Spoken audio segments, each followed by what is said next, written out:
La pension de réversion est une prestation accordée aux conjoints ou ex-conjoints survivants. Les femmes en sont les principales bénéficiaires. Elles représentent à elles seules près de 88% des prestations versées. Les conditions d'attribution et le montant de la pension varient selon les caisses de retraite.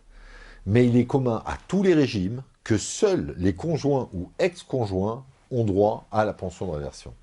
Les partenaires de Pacs, les concubins vivant en union libre ne peuvent y prétendre.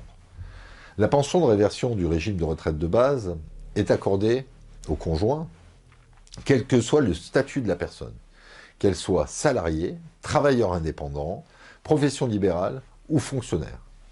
Il faut avoir au moins 55 ans et des ressources ne dépassant pas 1 776 € par mois. La pension est généralement égale à 54% de la retraite de base du défunt et elle ne peut être inférieure à 291 € par mois. Néanmoins, il y a également un plafond supérieur, elle ne peut pas non plus dépasser 925 € par mois. Néanmoins, si le bénéficiaire a élevé ou a eu 3 enfants, le montant sera majoré de 10%. Si le bénéficiaire n'a pas atteint l'âge du taux plein mais a un enfant à charge, il peut percevoir une majoration de 98,72 € par mois et par enfant à charge. Si le bénéficiaire a l'âge du taux plein mais dispose d'une pension inférieure à 874 € par mois, la pension est majorée de 11%. Néanmoins, les règles sont différentes pour les régimes complémentaires que sont l'AGIRC et l'ARCO. Le veuf ou la veuve de la personne doit avoir 55 ans au moins pour obtenir la réversion des retraites complémentaires AGIRC et ARCO. Aucune condition d'âge n'est exigée si cette personne est invalide ou a 2 enfants à charge à la date du décès.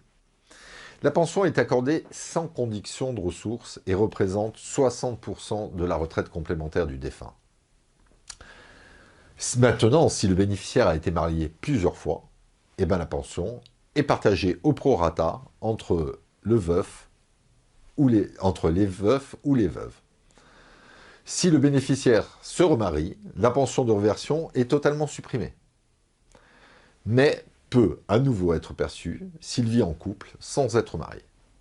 La demande de pension de réversion doit être faite en ligne sur Info Retraite.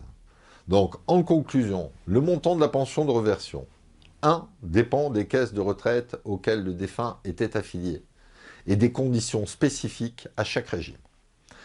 2. Il est important de noter que la pension de réversion n'est pas automatique et doit être demandée. Donc ça, c'est un élément que vous devez garder en tête. Et 3.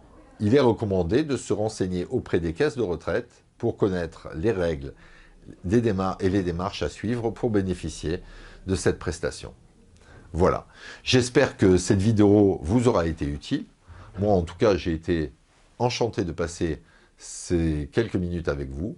Je vous souhaite une très bonne journée et puis j'espère vous retrouver dans une prochaine vidéo, toujours consacrée à la retraite.